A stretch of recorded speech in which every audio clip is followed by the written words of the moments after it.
Much later, Alice would wonder what might have happened if she'd gone to bed when she was supposed to.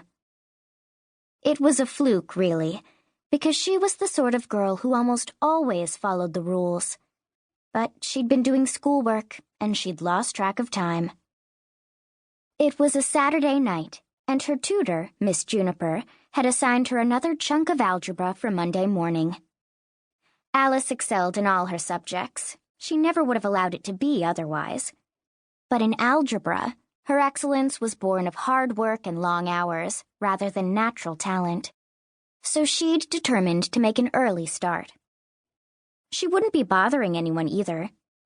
Her room had its own little writing desk and even its own electric lamp, which her father had had installed 3 years before, with the boast that no daughter of his was going to ruin her eyes scribbling by gaslight. Her father had been working late again. When Alice heard the telltale creak of the front door, she weighed the odds and decided he'd probably be happier to see her than angry that she was still up. She shrugged into her robe and padded into the hall and down the stairs. The late-night silence was a little unnerving. Alice had grown up in a house that had practically bustled with servants and guests, even in the middle of the night, and she was used to seeing strangers about. But the servants had departed one by one as times had grown mean, until only Cook, Miss Juniper, and her father's man were left, and the visitors were less common than they used to be. The guest rooms that lined the hallway were all shut up now, with sheets draped over the furniture. She passed the doors quickly, tugging her robe a little tighter, and ducked into the servants' stairs that led to the kitchen. Her father would probably be there, fixing himself something hot to drink. Sure enough, the swinging door at the bottom of the steps was outlined in yellow light. Alice put her hand out to push it open, but as her fingers brushed the wood, she heard the voices and realized her father wasn't alone. "You have to know what we can do for you, Mr. Crichton," said someone who wasn't her father. "Someone is going to take advantage of it sooner or later." Alice turned away at once. Being up late was one thing, but eavesdropping on her father's business conversations was quite another. She'd put her foot on the first step when the sound of her father's voice brought her up short. "Don't you dare!" he shouted. "Don't you dare threaten my family!" The words hung in the air for long seconds, like a fading firework. Her father never shouted, at least not in her hearing. He was a quiet, honest man who dealt fairly with everyone, put flowers on her mother's grave once a month, and went to church every Sunday. Hearing him talk like that was like watching a teddy bear yawn and reveal a mouthful of fangs.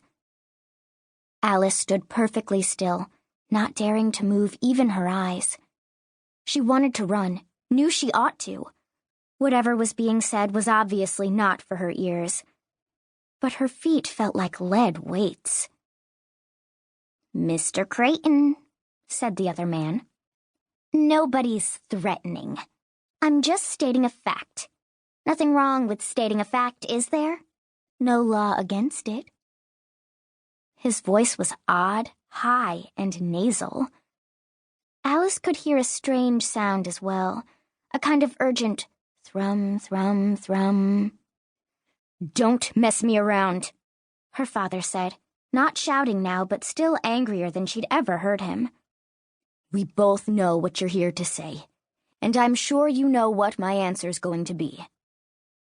"I strongly recommend you reconsider your position, Mr. Crichton." The thrumming grew louder.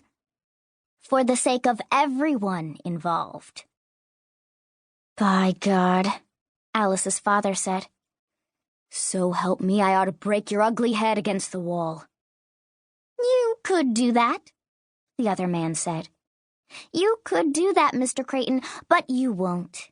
You know it would be unwise." His voice dropped a fraction. "For the girl, most of all." Slowly, ever so slowly, Alice turned around. Her heart was still beating so hard, It seemed a wonder that her father couldn't hear it. She stepped back down to the door, carefully avoiding the creaky step, and pressed her fingers into the crack of light. It was wrong. Possibly the most wrong thing she had ever done in her entire life, but she had to see. She gave the swinging door the lightest touch, and the crack widened into a gap big enough for a garter snake, to which she applied her eye. The light made her squint. On one side of the room was her father, still in his suit, looking rumpled. His hair was damp with sweat.